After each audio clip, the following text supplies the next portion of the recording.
Good morning, Bucknoters. Welcome to the Bucknuts Morning 5 here on Monday, January 17th, 2022. I am Dave Biddle. I am very happy joined by the Dean of Ohio State football recruiting, Bill Kurelic. I posted a thread on the message board yesterday, really last night, to get some questions from our subscribers. We'll get to some of those questions. Happy MLK Day to everybody. Thank you to the Dean for joining me. Let's start with Spin Doctor's question, Bill. He says, Bill, when talking to recruits, do they ever ask you questions about Ohio State coaches and other players? Have you been a conduit for them and their families as they try and get insight for their decisions, even though that is not the purpose of your connection, as you are not an Ohio State official or a coach, but you are associated with the program? So what are the ethical and regulatory restrictions, if any? Well, that does happen on occasion. I would not say it happens often because as Spin Doctor said, that's not really my job. That's and I think generally speaking, kids that are being recruited know that. And personally, I try very hard not to inject myself into the recruiting process. I don't see that as my job. It does happen on occasion, but just not very often. When it does happen, it just depends on the question. It's something of the nature that I'm not going to really influence a recruit where to go, then yeah, I'll try to answer it the best I can. If it's a parent asking, I'll try to answer it the best I can. But again, I do it in a way that I really don't want to insert myself into the recruiting process. That, I think, that's not really what I do or should be doing. So I try to be honest, but just not interject myself into the process, so to speak. Next question comes from Geo Dit. Bill, will Omari Abor stick with his commitment? That's a great question that I don't think anybody knows for sure right now. But if I was going to answer that right now, which I am, I would say yes. I think there's a good chance he stays with his commitment. Some of the schools that are being mentioned in connection with him aren't necessarily really recruiting him. They aren't really options that he is looking at and that are actively pursuing him. I think if he were to change his mind, it would be to stay close to home for, say, a Texas. But right now, I like where Ohio State stands. Larry Johnson is on the staff, and he has a good rapport with Larry Johnson. He likes what Larry Johnson has done with defensive linemen. So right now, yeah, I would say yes. But again, we're still several weeks away from National Signing Day. It's recruiting, and things can change. Speaking of signing day, next question comes from Gessig. Bill, other than the current February signing day commits, Abor and Carson Hinsman, do you expect any more additions to the 2022 recruiting class? Well, I think right now the name that you have to look at, the name is Christen Miller, the defensive lineman from Georgia, and he's a good one. Ohio State would like to add him to the class. He has been a take for Georgia. People have talked about, well, Georgia has X number of defensive line commitments already. I don't see that as a factor. He has been a take for Georgia. So I think that is the name right now to keep an eye on. There's still several weeks to go before signing day. And this staff, led by Mark Pantoni, is great with giving themselves options and getting new options. So things can change. But as of right now, they're mainly working on Christen Miller and then working on 2023-24 recruiting, and then looking at the transfer portal as well. We'll go back to Geo with this one. Heading into the 2023 recruiting cycle, how big do you think Ohio State's class will be, if you had to guess? Well, I haven't looked at the numbers yet.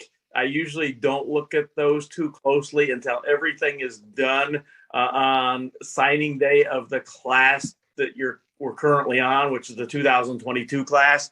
And that includes, now you got to include the transfer portal in that, because those kids go on scholarship too.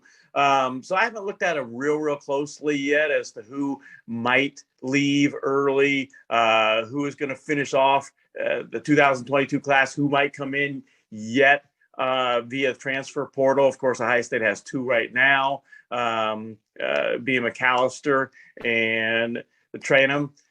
But I think it's always a good rule of thumb with this Ohio State staff that you're going to be looking at 21 to 24 kids in a class. And that's what Urban Meyer generally tried to keep it at. That's what Ryan Day has tried to keep it at. So I think we're looking at 21 to 24 most likely in that next class, because there will be guys leave early. There will be some transfers. Those things always happen. So I think that's a safe prediction right now. Next question comes from Buckeye Moflo. First of all, he requests a Who Day for me. I can do that for him. Who Day. All right. Matters of business. Dean, thank you for all you do. Have you heard any rumblings or momentum in tight end recruiting? If Stover heads to linebacker, that leaves some holes in that room. So that's his question. I'll add to this, in addition to tight end recruiting, I mean, as you know, transfer portal is basically recruiting. I've heard that they are definitely going to look for a tight end in the portal. They already looked at the kid from Oklahoma that ended up following Spencer Rattler to South Carolina. So tight end recruiting and getting a tight end in the portal this offseason. Answer both of those if you would, sir. They're definitely looking. As mentioned, if Cade Stover is not a tight end, there's a numbers situation to look at there. So there is no question. And Kevin Wilson has said that, that they're keeping an eye on things. That's what the staff does. Mark Pantoni and them, they do a great job of giving themselves options. So there is no question they're going to keep an eye on this. And if they can find somebody that they like enough, that they will go after that player and perhaps land him. So I don't think there's any question that they're looking. I think the question is, do they find someone that they like enough? And then is that someone interested in Ohio State? You mentioned Austin Stogner, the tight end from Oklahoma. He would have been a great addition. Did not work out. Would have been a perfect addition, in my opinion, to what Ohio State is looking for in a tight end. That didn't work out. So now they're going to continue to look elsewhere. And if someone becomes available that they like, they'll go after him. And we'll see what happens. Next question comes from AB91. Bill, what's up with the AJ Harris situation? Well, since that question was posted, our readers may have seen, I posted an article last night. I don't know, right? Maybe around 10 o'clock last night. I had a long conversation with AJ Harris's father, and things might be beginning to heat up again.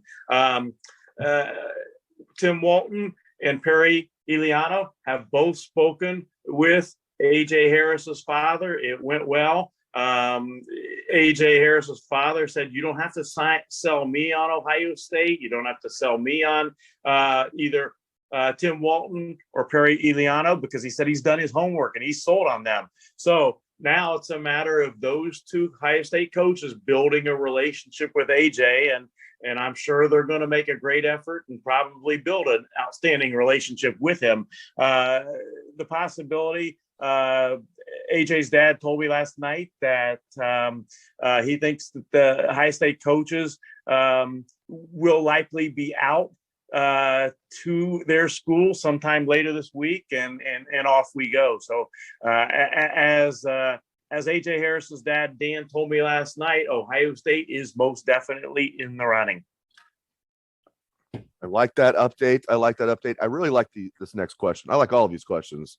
I'm really curious to hear your answer on this next one. This comes from Buckeye Meach. I'm going to kind of paraphrase this question here. Basically, how many recruits over the years have told you they're going to commit to Ohio State, but you need to keep it silent? A lot. That happens.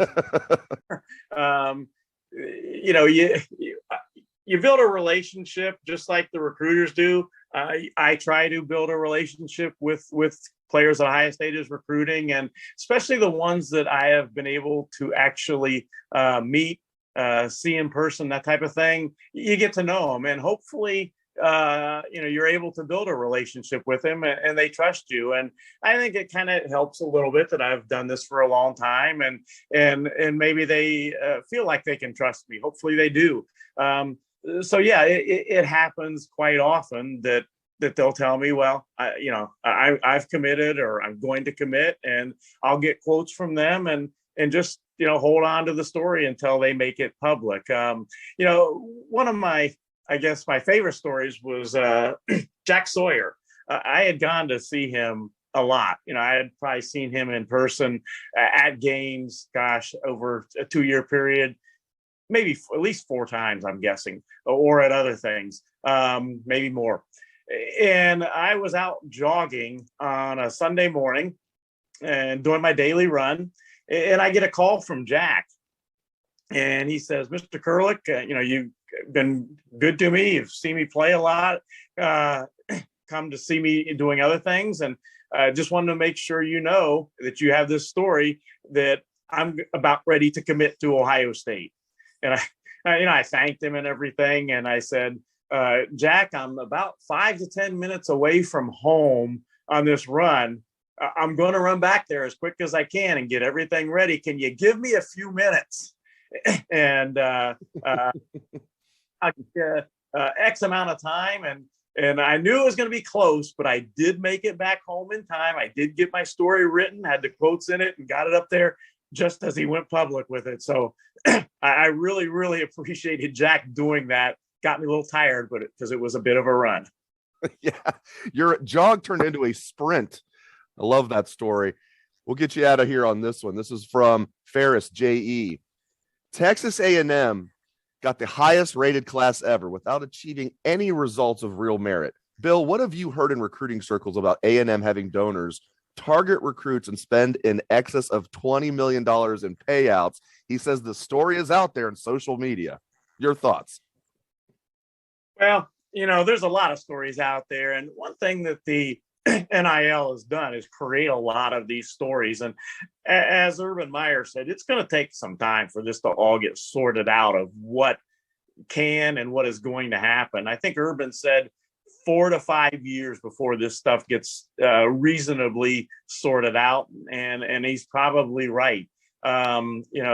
Between the transfer portal and the NIL, it's just opened up a whole new dose of situations that have to be dealt with by the NCAA, and it's going to take some time. And, I really haven't got into, to be honest, what's going on exactly at Texas A&M because, I'm covering Ohio State. They have recruited tremendously well. They've done a fantastic job. I think the NIL and donors and all that. To give you an exact number, I can't do that. I don't have any concrete information of exact numbers of what may be going on there. But I think, schools are going to take advantage of the situation as best they can. Texas is doing it. Ohio State is not going to let schools have huge advantages over them. They're going to take advantage of the situation as to what they can do within the framework, within the rules. And right now, there are not a lot of rules. So I think it's just something that, we're going to see play out over time. Great stuff from the Dean of Ohio State football recruiting, Bill Kurelic. Really appreciate it, Bill. Thank you to all listeners out there for tuning into the show. Happy MLK Day. If you're living here in Ohio, you're going to be shoveling your driveway if you have a driveway. I haven't done that in a while. I'm going to be doing that here shortly after I post the show. Thanks again to Bill. Thank you to all listeners out there. We appreciate that very much. Hope everyone has a great day. Let's hear that Buckeye swag, best damn band in the land.